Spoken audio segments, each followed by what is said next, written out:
Welcome to Chapter 7, Part 2. I thought to add a brief introduction to client-centered therapy new development, which is also known as motivational interviewing. As you remember, in Chapter 7, we talked about the importance of therapeutic relationship. Rather than being an expert in person-centered therapy, or people often use like client-centered therapy, tend to focus on the relationship itself and therapist quality, where they come as a congruent and genuine person who can express empathy, unconditional positive regard, and understand the client's experience from their perspective. If you remember, we talked about these 6 necessary and sufficient conditions that makes therapy work, right? And psychological contact between clients and therapists. The client is experiencing incongruence, which means they don't feel they are genuine to their story. The therapist is congruent, who is able to express their presence without being distracted. And therapists express unconditional positive regard, able to receive the client's story with genuineness, without judgment, express empathy. You have that acceptance toward the client, their story from their point of view, and little talk, which means not so much guiding, but more listening to the client and giving them undivided attention. And the other part we talked, immediacy, right? Therapists often remind clients when they feel certain way, whether they are pressured, whether they are rushing through or resistance, and therapist is able to name those feelings. Now, what makes motivational interview slightly different? Again, it is not as indirect as client-centered therapy. Here, you try to see some of the principles that makes MI, I'll refer as MI, motivational interview, from now on to help client start change talk. Therapists strive to experience the world from the client's perspective, similar to what you hear in PCT, right?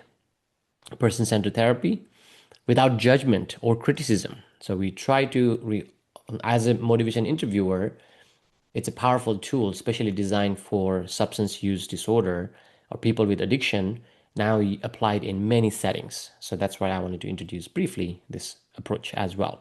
So you accept client without judgment, and you try to evoke and explore discrepancy and ambivalence.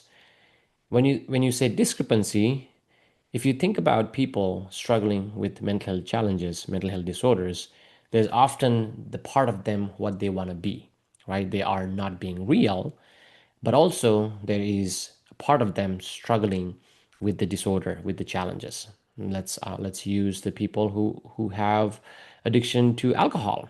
They want to be sober, but also they have this behavior of frequently drinking. Now, that is a discrepancy, right? And in MI, we try to create that ambivalence. Now, ambivalence is, I have a scenario. If I were to ask you, imagine you're meeting a person who has one of these conditions, who is frequently using substance. If you tell them, right? Before that, let me give you a little background. If somebody is, as a human, if somebody is struggling with a change behavior, they often take there are 2 sides. There may be many other, but think of like there's an offensive side and a defensive side, right? Now, if somebody is drinking, somebody has an addiction, you try to call them out, right? Which means you have to say you drink too much, you have a problem. Let's say you mention that is offending them, right? You mentioned that you're offending by saying you have a drinking problem. Typically, when you offend somebody, people tend to take the defensive side. And somebody who's struggling with alcohol might say, no, I don't have a problem. I go to work, I manage my duties. There is no problem with my drinking. Some people claim as functional alcoholic, but as you know, there's more into it when you use substance. It can increase the amount, it can increase the frequency, it will start interfering in your life, so on. So if you tell them you have a problem, they will say, no, I don't have a problem. And MI, in motivation interviewing, we try to create this ambivalence. They question themselves. So how do you do that? Now, I want to normally when I do this and teach this in class, I ask students, so what would you do to make them go to the instead of this like client defending themselves, how do you make them offend them? So one trick way, since we're not doing live, so one way to do that is instead of saying that you have a problem, you can, some people call it reverse psychology, but it's a little more than reverse psychology. You might say something along the line, oh, it seems like the drinking does not affect your life. So what you did is you defended their drinking behavior. As soon as you say that, more often than less, you will hear, yes, that is true. The client might say, yeah, that is true, but sometimes I miss work because I drank too much. Sometimes I have blackout. Sometimes people say that I'm not doing well. So when you defend their position, they tend to take the offensive side. So I'm just giving this example to show you that how can you, sorry, I'm trying to erase the mark there. How can you shift them from taking one position to another? In other words, you're trying to create that ambivalence. Ambivalence is like uncertainty, right? You're not sure if your behavior is right or wrong. So you try to create that ambivalence. And that's the beginning of change talk. We'll see that more later in the slides. So they might have some reluctance to change, and you expect it. Typically, when you even somebody struggling with anxiety, social anxiety, you tell them, hey, you need to talk to people so you get better, which is another spin off exposure therapy, they might resist. So you are expected to have some reluctance and also know that it's a part of therapeutic process. So that's another principle. And therapists support clients' efficacy, self-efficacy, right? Which is similar to what Roger talked about. They have own ability to self-improve, self-growth capacity. We talked about that in early part. So that's what MI use. We believe that people have the strength, the quality, the ability, and the capacity to improve, to change with therapeutic support. So if we give them that environment, people will move toward change talk. And you also strengthen clients' commitment to change and assist them to implement those plans. And you will see that how people shift from resisting, reluctance to increasing that ambivalence to start change conversation.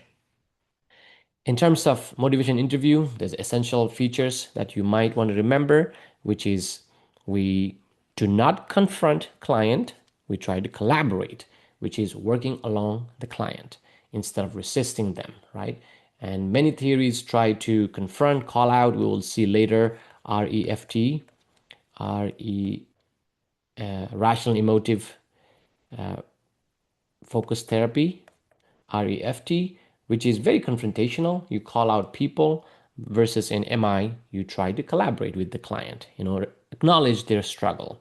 And evocation, which is instead of giving them a lot of solutions and advices, you increase their own self-efficacy. We try to generate that I need to change. I can do something about it. So evoke that idea that change is possible, change is feasible. Autonomy, of course, empowering them through guidance, through providing that non-judgmental attitude instead of being the author, being the authority figure. Compassion for and acceptance of a person and their path is essential. Identifying that your congruence, your acceptance of client will be critical, especially when they are stuck in their life, to move toward improvement. Now, briefly, we might have seen these stages of change in MI. Sometimes people are not ready to change. Often we call the pre-contemplation stage. They have not even recognized that they have a problem. Think of somebody struggling with social anxiety. They might not even recognize it's a problem. Contemplation is they start noticing some issues around their condition. They start to notice, I don't know if I have something, I constantly skip meetings, skip gatherings. So they start noticing and start thinking about what do I do about it. So they recognize there is something they might need to work on. Preparation, and I'm using social anxiety, you may think of any other disorder. Preparation is now they start doing some homework. Who do I talk to? What kind of techniques are there? Who are some therapists or treatment available for those challenges? And action is going to the therapy, taking action. Sometimes it could be not necessarily going to therapy. Sometimes it could be self-help strategies, right? They start reading books, they start listening to stories, listening to people, those who can guide them to change. And after going through the therapeutic process, now you try to maintain that change that has been received or achieved. And there's also sometimes they talk about relapse, right?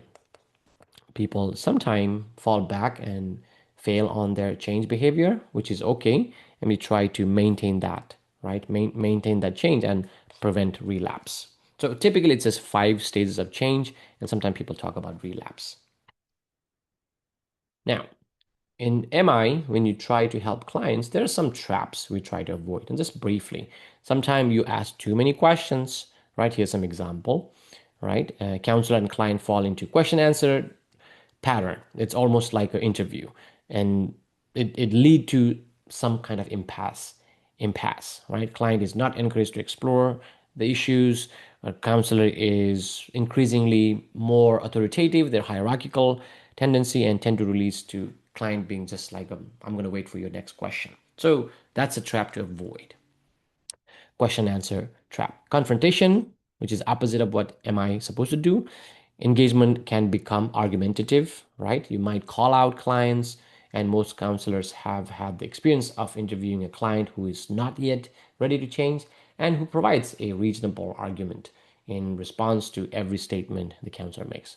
The counselor and client then engage in an argumentative, confrontational, or denial trap in which the client encounters each argument for change with an argument for remaining the same. Remember, taking the offensive and defensive side. So confrontational would be perhaps client therapist is constantly offending the client, and client is frequently defending themselves. And we try to avoid that as well. And MI therapists acknowledge that the counselor is the expert of their life. That's not a problem. That's another problem. In this environment, the counselor, the consumer, the client is encouraged to explore the reason, motivation, and meaning of change. This serves the purpose of helping to elicit meaningful change that is likely to be explored more freely by the client. In the expert trap, as you see, counselors fall into providing directions to the client without first helping the client to determine their own goals or direction. The problem with this is that clients may tend to passively accept the counselor's suggestions, which is temporarily, right? Or even half-heartedly commit to the difficult work of change, which does not lead to long-lasting change. Now, there are more traps to avoid, right? And there are also some roadblocks you want to think of. Like any of these, I don't want to read the whole list. This is what we don't do in MI, right? You think of a friend that you don't want to share your problems. Think of a family member who constantly, does not invite you to talk more about your challenges.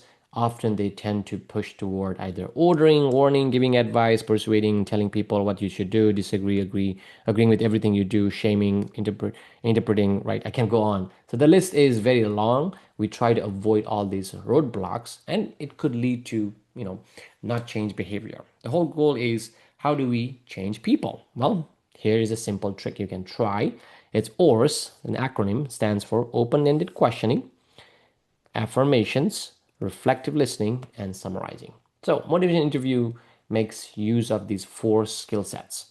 Right? These skills are used together to encourage client to talk and explore their ambivalence. Like I said earlier, when people are dealing with mental challenge or disorders, they tend to struggle between what they want to achieve and what they are doing right now. So we need to increase that doubt about the status quo. And they're either using substance or any other disorders, right? And these four skills are often known as you see, WORS, right? How do you know open-ended questioning? So we'll see. Actually, I don't have examples here. Okay, there's some examples you might want to think about, right? If somebody says, I don't have any problem, my parents complain about my drinking behavior, I don't understand, I don't see any problem. Now, open-ended question would be somewhat empathetic. You might say something along the line, it seems like they are concerned for you for no reason. Does that sound about right?